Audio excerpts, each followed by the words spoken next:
Magandang araw po sa lahat ng mga nakikinig, mga kamisteryo.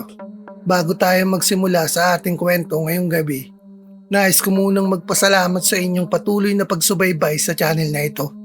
Sa bawat pakikinig ninyo, sa bawat oras na pinipili ninyong samahan ako sa mga ganitong kwento, malaking bagay po yun para sa akin. Ang episode na ito ay inaalay ko sa ating mga magigiting na OFW. Ang mga Pilipinong patuloy na lumalaban at nagsasakripisyo para sa kanilang pamilya kahit malayo sa sariling bayan. Lalo na sa panahon ngayon na may kinakaharap na krisis sa gitnang silangan. Dalangin ko po ang kaligtasan ng bawat isa sa inyo. Mag-iingat po tayo palagi. Malapit po sa puso ko ang kwento ng bawat OFW. Dahil ang aking yumaong ama ay isa rin sa kanila. Siya po ay nagtrabaho sa Kuwait at sa kanyang sakripisyo na itaguyod niya ang aming pamilya. Siya ang naging dahilan kung bakit nakapag-aral kami hanggang kolehiyo at kung paano kami nakaahon mula sa kahirapan ng buhay. Hanggang ngayon, dala ko pa rin ang alaala at aral na naiwan niya. Kaya sa bawat OFW na nakikinig ngayon, para po ito sa inyo. Maraming salamat mga kamisteryo sa walang sawang suporta. Kung hindi ka pa nakasubscribe, huwag mong kakalimutang mag-subscribe, mag-like at mag-iwan ng inyong komento. Laking tulong na po ito para sa akin. Lalo na't ginagawa ko ito bilang isang simpleng hobby na mula sa puso. Ngayon, ihanda na natin ang ating mga sarili. Dahil ang kwento natin ngayong araw ay maaaring mas malapit sa realidad kaysa sa inaakala natin. Magandang gabi sa inyo, Sir Misterio. At sa lahat ng mga nakikinig sa channel nyo na mas pinipiling magpuyat kaysa matulog ng maaga. Tawagin niyo na lang po akong Rafael, 34 anyos, taga San Pablo, Laguna. Matagal ko na pong sinusubaybayan ng mga kwentong ibinabahagi nyo. Sa totoo lang, madalas ko po kayong pakinggan tuwing gabi dito sa abroad, lalo na kapag hindi ako makatulog. Hindi ko akalaing darating ang panahon na ako naman na magsusulat sa inyo. Hindi ko rin sigurado kung dapat ko pa itong ikwento. Pero pakiramdam ko, mas gagaan ng loob ko kung may lalabas ko na. Isa po akong OFW dito sa Saudi Arabia. Halos 3 taon na rin ako noon sa iisang kumpanya bilang maintenance worker sa isang lumang residential building. Hindi siya yung tipong maganda o bago. Luma na, medyo madilim at bihira na rin ang tenant sa ibang palapag. Sa 3 palapag ako naka-assign madalas. Dahil doon daw madalas may sira.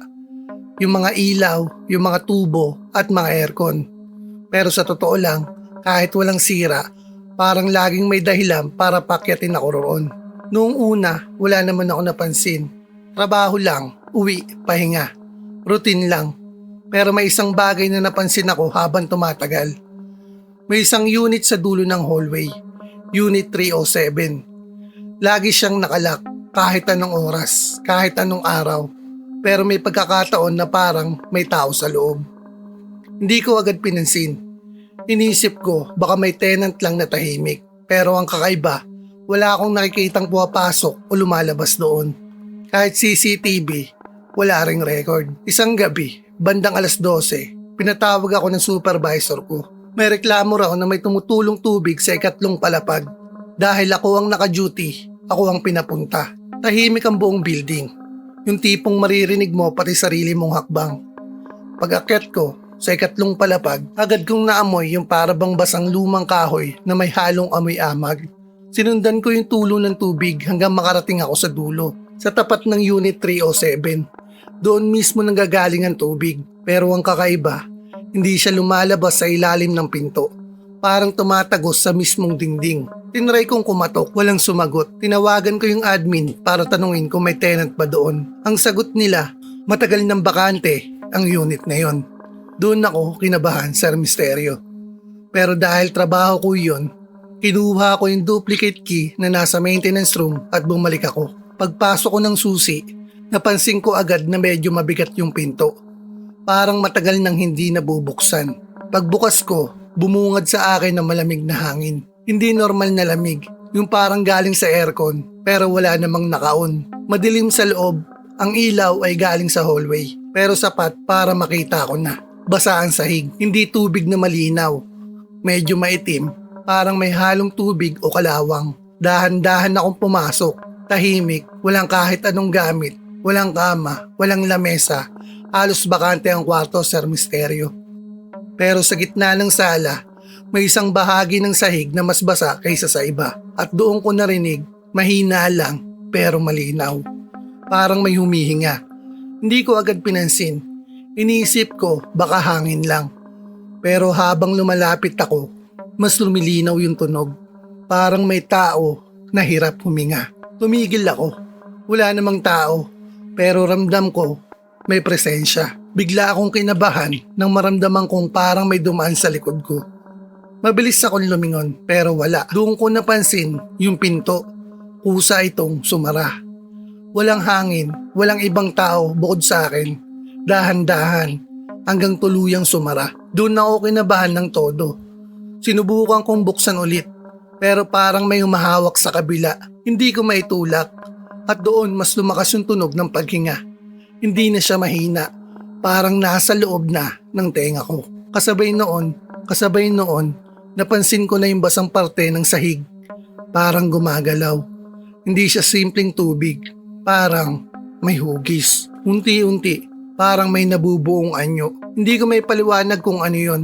Pero alam kong hindi dapat yun nangyayari. Hindi ako nakagalaw, Sir Misteryo. Para akong napako sa kinatatayuan ko. Hanggang sa marinig ko, isang mahinang kaluskos sa likod ko. Dahan-dahan akong lumingon at kahit wala akong nakitang malinaw, alam kong may nakatayo doon. Hindi ko siya nakikita ng buo, pero may parte ng anino na hindi tugma sa ilaw. At doon ko naramdaman yung malamig na hininga sa bato ko. Walang boses, walang salita, pero malinaw ang pakiramdam ko, Sir Misteryo. Hindi ako nag-iisa. Bigla akong napasigaw at buong lakas nung tinulak yung pinto. Sa pangalawang subok, bumukas ito. Halos tumakbo ako palabas ng unit. Hindi ko na nilingon pa. Pagdating ko sa hallway, doon ko napansin, tahimik ulit.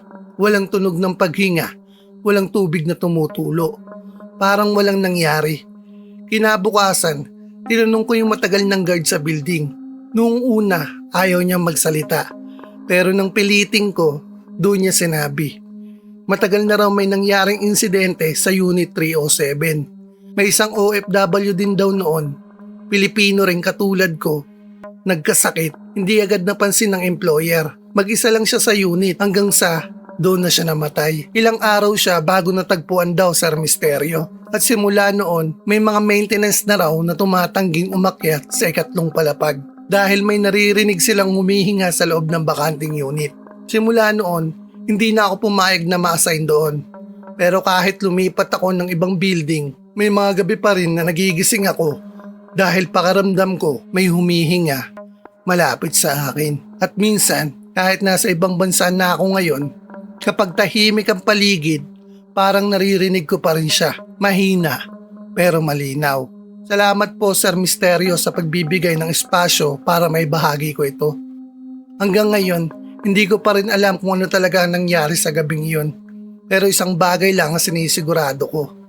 May mga lugar na kahit bakante, hindi kailanman nagiging tunay na walang laman.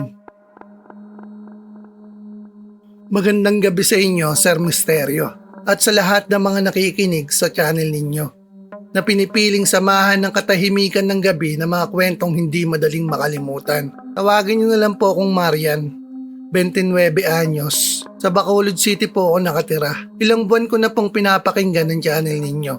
Lalo na tuwing rest day ko dito sa abroad. Nakakatulong po siya para kahit papaano hindi ko maramdaman na mag-isa ako. Hindi ko rin akalaing magkakaroon ako ng sariling kwento na maibabahagi. At mas lalong hindi ko inaakalang mangyayari ito sa lugar na akala ko ay ligtas. Isa po akong domestic helper dito sa Hong Kong. Dalawa lang kami sa bahay, ako at ang amo kong babae. Mabait naman siya at maayos ang trato sa akin. Maliit lang ang apartment, nasa isang lumang building pero malinis at tahimik. Ang schedule ko araw-araw halos pare-pareho. Gising ng maaga, linis, luto, laba. Normal lang. Pero may isang bahagi ng trabaho ko na lagi kong ginagawa sa madaling araw. Ang paglalaba. May laundry area kami sa likod ng apartment. Parang maliit na balcony na may washing machine at sampayan. Dahil mas tahimik at walang istorbo, doon ko ginagawa ang paglalaba bandang alas 3 o alas 4 ng madaling araw. Noong una, okay lang. Tahimik, presko ang hangin. Minsan, may naririnig akong ibang kapitbahay na gumigising na rin. Pero napansin ko, habang tumatagal, parang may isa pang naglalaba kasabay ko. Di ko agad pinansin, akala ko kapitbahay lang. Pero ang kakaiba, sabay lagi ang galaw. Kapag nagbubuhos ako ng tubig, may maririnig din akong buhos sa kabilang unit. Kapag nagsasampay ako, may kaluskus din sa kabila. Parang nag-e-echo lang sa misteryo. Pero isang gabi, napansin ko na may mali. Bandang alas 3 ulit yun, Sir Misteryo. Tulad ng dati, naglalaba ako. Tahimik ang paligid, wala masyadong ingay. Habang nagbabanlaw ako ng damit, narinig ko ulit yung kabilang tunog ng tubig. Pero mas malakas na siya ngayon. Parang hindi lang basta naglalaba. Parang may binababad na kung ano. Tinigil ko sandali ang ginagawa ko at nakinig. Doon ko napansin, walang ilaw sa katabing unit. Madilim lang, pero malinaw na may tunog ng tubig. Doon ako kinabahan. Sinilip ko ng konti yung pagitan ng dingding namin at ng kabilang balcony. Hindi malinaw, pero sapat na para makita ko kung may tao ba. Wala akong nakita, pero tuloy pa rin ang tunog. Mas lalong lumalakas ang kaba ko nung napansin kong hindi na tugma yung galaw. Ako, tumigil na. Pero yung sa kabila, tuloy-tuloy pa rin. Dahan-dahan, paulit-ulit, parang may kinukusot. Parang may nililinis na matagal nang hindi nalalabhan. Pinilit kong tapusin agad yung ginagawa ko. Pero habang nagsasampay ako, may napansin ako sa gilid ng paningin ko. Sa kabilang balcony, may nakasabit, isang puting damit. Hindi ko maalala kung may kapitbahay ba kami na nagsasampay ng ganong oras. Pero ang mas nakakatakot, yung damit basang-basa at dahan-dahan tumutulo. Hindi normal na tulo, makapal, mabigat at kahit madilim parang hindi tubig ang kulay. Hindi ko na kinaya, pumasok agad ako sa loob at isinara ang pinto ng balcony. Hindi ko na tinapos yung laba. Kinabukasan, tinanong ko yung amo ko kung may nakatira ba sa katabing unit. Ang sabi niya, wala raw. Matagal nang bakante. Dahil may nangyari raw doon dati. May dating helper din daw doon na tumira pansamantala.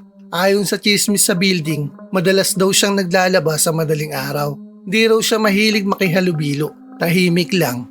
Hanggang sa isang araw, hindi na siya lumabas ng unit. Nakita na lang daw siya sa loob.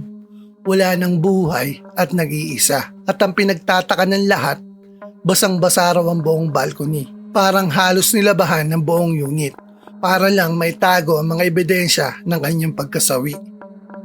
Simula noon, wala nang gustong tumira sa unit na iyon. Simula rin noon, may mga nakakarinig daw ng tunog ng paglalaba sa madaling araw. Pagkatapos kong marinig iyon, hindi na ako naglaba sa ganoong oras. Inilipat ko na sa umaga kahit masasil. Pero kahit ganon, may mga gabi pa rin na nagigising ako dahil sa loob ng apartment may naririnig akong patak. Mahina lang pero tuloy-tuloy. At minsan kapag napapatingin ako sa pinto papuntang balcony, pakiramdam ko may nakasampay doon na hindi ko naman inilagay. Salamat po, Sir Misteryo. At sana ay hindi ko na marinig ulit ang tunog na iyon. Pero sa totoo lang, kahit anong pilit kong iwasan, parang may mga gawain na hindi na talaga mapipigilan kahit wala na yung gumagawa. Magandang gabi sa inyo, Sir Misteryo, at sa lahat ng mga nakikinig sa inyong channel habang tahimik ang mundo at mas malinaw marinig ang mga bagay na hindi dapat naririnig. Tago nyo na lang po ako sa pangalang Dennis, 41 anyos, taga Iloilo City. Ilang taon na rin po akong OFW at isa sa mga naging trabaho ko ay bilang kitchen staff sa isang restaurant dito sa Toronto, Canada, partikular sa area ng Scarborough. Matagal ko na pong pinapakinggan ng channel ninyo, lalo na po pagkatapos ng shift ko. Nakakatulong po kasi ang channel ninyo para maibsan kahit papano yung pagod at lungkot ng pagiging malayo sa pamilya. Hindi ko rin po inakaalang magkakaroon ako ng karanasan na ganito. sa lugar pa na inakala ko ay normal lang. Nagtrabaho ako bilang prep cook at dishwasher sa isang mid-size na restaurant.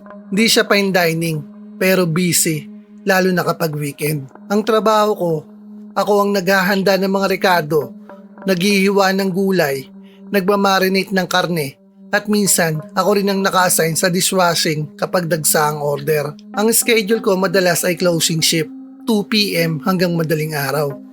Kapag closing, kailangan naming linisin ang buong kusina. Ibig sabihin, hugasan lahat ng gamit, punasan ng sahig, i-check ang inventory at siguraduhin nakaayos lahat bago umuwi. Sa likod ng kusina, may walk-in freezer. Malaki siya, parang maliit na kwarto, puno ng karne at frozen goods. Katabi nito, may maliit na hallway papunta sa storage at sa crew quarters.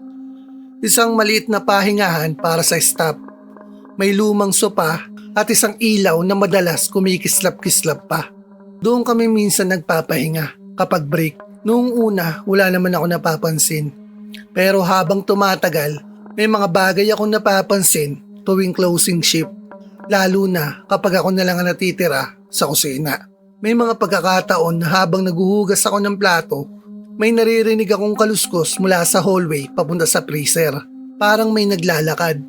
Hindi mabigat, hindi rin mabilis. Sakto lang ang hakbang. Nung una, akala ko kasama ko pa yung isang cook. Pero kapag sisilip ako, wala. Ako na lang mag-isa. Isang gabi, bandang 4:00 ng madaling araw, halos tapos na akong maglinis. Tahimik na ang buong restaurant. Patay na ang mga ilaw sa dining area. Tanging ang ilaw na lang ay yung nasa kusina. Habang pinupunasan ko ang counter, narinig ko ulit yung kaluskos galing sa hallway. Mas malinaw, parang may dumaan papunta sa freezer. Napatingin ako agad at doon ko napansin bahagyang nakabukas yung pinto ng walk-in freezer. Sigurado akong sinara ko yun kanina. Dahan-dahan akong lumapit. Pagbukas ko ng freezer, bumungad yung malamig na hangin. Normal lang sana, pero may napansin akong kakaiba. Parang may kakaibang amoy. Hindi bulok, hindi rin pagkain. Parang nanggagaling sa lumang bagay. Parang matagal nang nakasara na freezer. Sinilip ko ang loob. Walang tao, pero napansin ko na may isang rack ng karne na parang gumagalaw. Hindi siya nahulog, hindi rin basta gumagalaw. Parang tinulak. Bigla akong kinilabutan. Agad kong isinara yung freezer pero habang papalayo ako, narinig ko mula sa loob. Isang mahinang katok, 2, 3. Hindi malakas pero malinaw. Parang may kumakatok mula sa loob. Napatigil ako. Hindi ko alam kung bubuksan ko ulit o tatakbo na lang ako palabas. Pero dahil trabaho ko ito, pinilit kong harapin. Dahan-dahan kong hinawakan ulit ang handle at binuksan ko. Wala pa ring tao. Tahimik pero mas malamig. At doon ko napansin sa pinakalikod ng freezer may parte ng sahig na parang may bakas. Parang may hinila. Parang may dinrag na mabigat na bagay. Hindi ko alam kung ano iyon. Hindi ko rin sinubukang sundan. Agad kong isinara ulit ang freezer at nagdesisyon na tapusin na lang ang trabaho ko ng mabilisan. Habang naglilinis ako, naramdaman kong parang may tumitingin sa akin mula sa hallway. Hindi ko agad nilingon. Pero hindi mawala yung pakiramdam. Hanggang mapatingin ako sa my crew quarters. May nakita akong anino, nakatayo, hindi gumagalaw. Hindi malinaw ang itsura, pero sapat para malaman kong hindi ako nag-iisa. Pagkurap ko, bigla pong nawala sa misteryo. Hindi ko na tinapos lahat ng gawain ko. Umalis na lang ako agad. Kinabukasan, tinanong ko yung isa sa matagal ng cook doon. Noong una, nagbiro pa siya. Pero nang seryosohin ko, doon niya sinabi. May dating empleyado raw doon, years ago. Cleaner din. Late shift, isang gabi. Nagkulong daw siya sa walk-in freezer. Di agad napansin ng lahat na nakalakang pinto mula sa labas. At may sira pala ang safety release sa loob. Nakita na lang siya kinabukasan. Wala ng buhay at magmula noon, May mga closing stop daw na nakakarinig ng katok mula sa freezer at meron ding nakakakita ng anino sa crew quarters kagaya ko. Simula nang malaman ko iyon, hindi na ako komportable mag-closing. Pero kailangan ko para sa pamilya, para sa pangarap.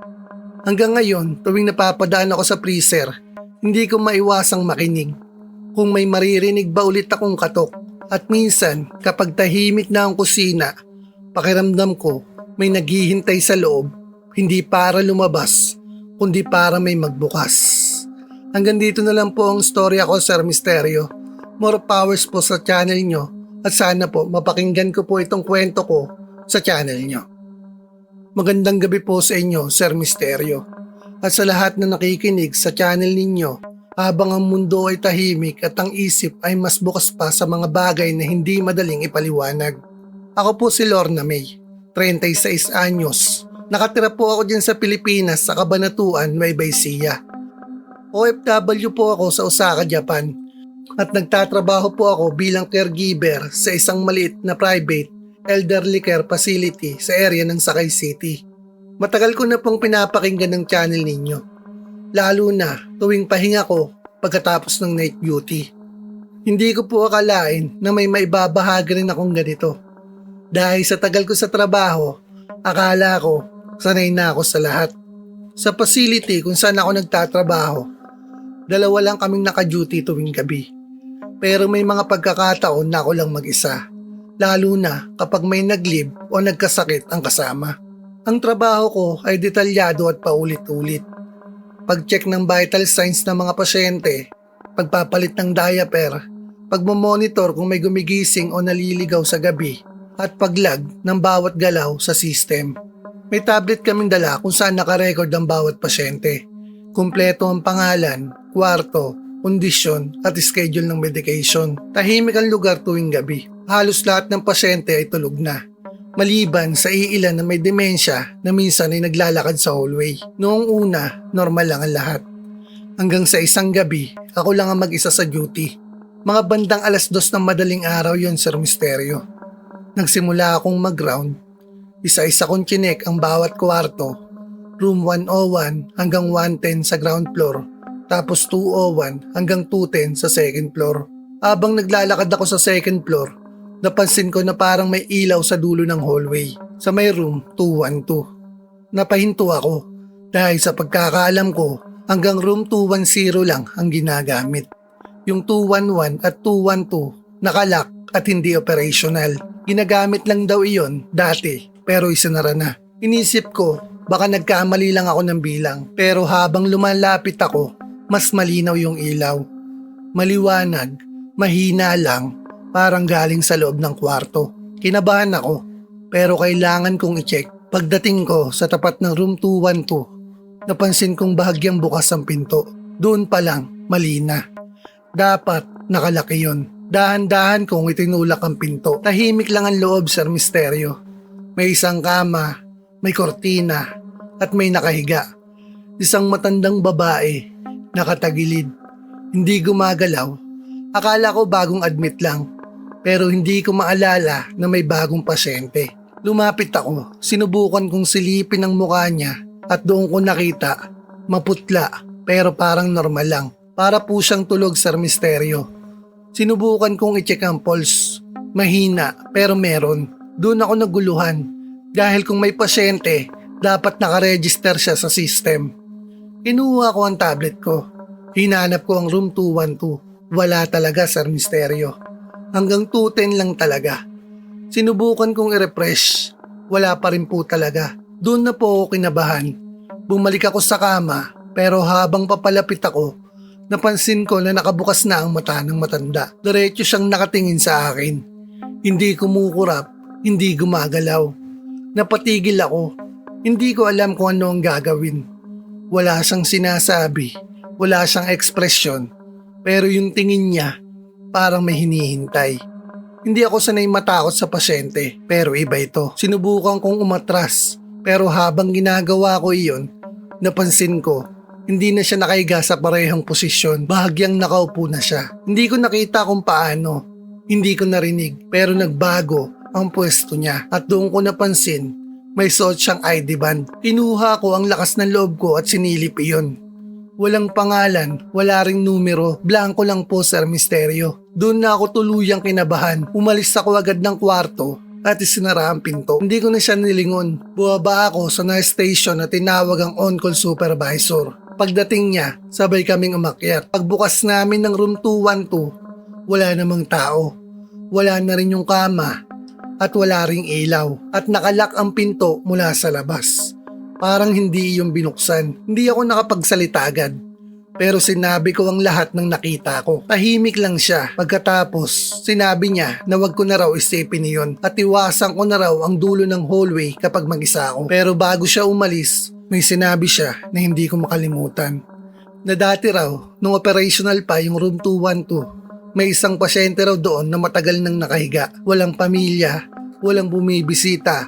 Hanggang sa isang gabi, hindi na raw siya nagising at nagkaroon daw ng problema sa record niya. Hindi raw agad na process, parang nawalan ng identity. Simula noon, isinara na ang kwarto at hindi na ginagamit. Simula ng gabing yun, hindi na ako komportable mag-duty mag-isa. Pero kailangan kong magtrabaho, kailangan kong magpadala sa pamilya ko.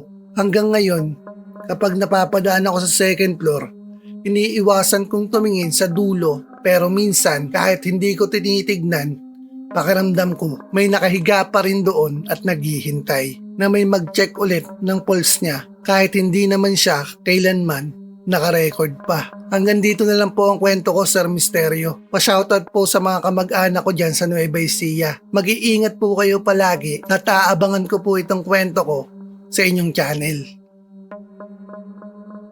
Magandang araw po sa inyo, Sir Misterio. At syempre po sa lahat ng katulad kong masugid na nakikinig sa channel ninyo. Ako po si Cynthia Alonso, 31 anyos. Nakatira po ang pamilya ko dyan sa Pilipinas, sa Batangas City. OFW po ako dito sa Reykjavik, Iceland. At nagtatrabaho bilang hotel housekeeping staff sa isang mid-range hotel malapit sa downtown area. Iba ang trabaho ko kumpara sa iniisip ng iba. Hindi lang ito simpleng paglinis ng kwarto. May mga sistema kami. Bawat umaga, binibigyan kami ng listahan ng mga rooms na lilinisin. May time allotment bawat isa at kailangan naming sundin ang standard procedure. Kailangan maayos ang kama, palitan ng linens, linisin ang banyo, i-check ang minibar, i-report kung may sira o nawawala. May cart kami na puno ng towels, toiletries at cleaning supplies na itinutulak namin sa hallway habang naglilinis. May mga kwarto na mabilis lang, lalo na kung hindi naman masyadong ginagamit. Pero may iba na matagal, lalo na kung messy ang guest at matagal na naka-check-in. Sa hotel namin, may 4 na floor. Karaniwan akong naka-assign sa 3rd floor. Kadalasan, ang mga guest doon ay matatagal nang naka-stay sa mga unit namin. Noong una, normal lang ang lahat hanggang sa napansin ko na may isang room na hindi kasama sa listahan. Ang room 318. Araw-araw, chinecheck ko ang assignment sheet. Kumpleto naman. Room 301 hanggang 320. Pero kapag tinitignan ko ng mabuti, laging wala ang 318. Parang nilalaktawan. Noong una, inisip ko na baka under maintenance lang. Pero ilang linggo na ang lumipas, ganun pa rin. Hindi siya pinapagalaw sa amin. Hindi rin siya pinapagamit sa mga guests na nagche-check-in. Pero isang araw, habang naglilinis ako sa room 317, napansin ko na may ilaw na tumatagos mula sa ilalim ng pinto ng 318. Napahinto ako at nagtaka. Dahil sa pagkakaalam ko, walang dapat na tao doon. Tahimik ang hallway. Wala akong naririnig na tunog ng TV. Wala ring mga yabag mula sa loob. Pero malinaw na malinaw yung ilaw. Hindi ko agad pinansin. Tinapos ko muna yung 317 pero habang naglilinis ako, hindi mawala sa isip ko yung 318. Paglabas ko, nandun pa rin yung ilaw. At doon ko napansin, bahagyang nakaawang ang pinto. Hindi bukas, hindi rin sarado. Saktong may maliit na siwang. Doon na ako kinabahan. Hindi ko trabaho na pumasok sa room na wala sa listahan. Pero bilang housekeeping, responsibilidad ko rin na i-report kung may kakaiba. Dahan-dahan akong lumapit. Tinulak ko ng konti yung pinto at sumilip. Hindi ko inaasahan ang nakita ko. Mukhang ginagamit ang kwarto. Maayos ang kama. May nakalagay na maleta sa gilid.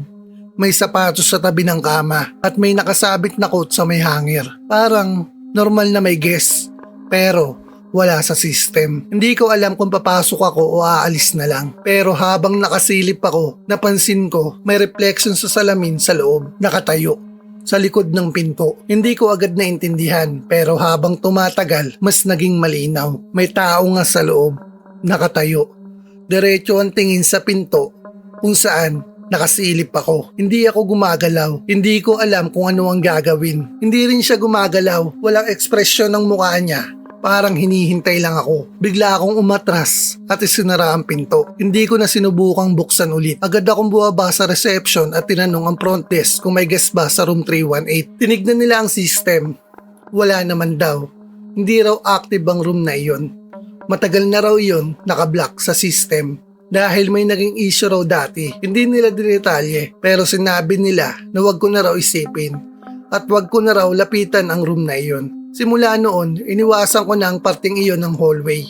Pero may mga araw na wala akong choice dahil kasama sa assignment ko ang katabing rooms. At tuwing mapapadaan ako sa 318, napapansin ko na minsan may ilaw ulit. Minsan naman wala. Minsan may anino sa ilalim ng pinto. At isang beses, habang dumadaan ako, narinig ko ang tunog sa loob. Hindi malakas, parang may nag-aayos ng gamit, parang may naglalakad, parang may taong normal na nakatira. Pero ang pinaka hindi ko makakalimutan sa lahat, Sir Misterio, isang araw, pagpasok ko sa locker room namin, may nakita akong listahan na naiwan sa lamesa. Assignment sheet, tinignan ko.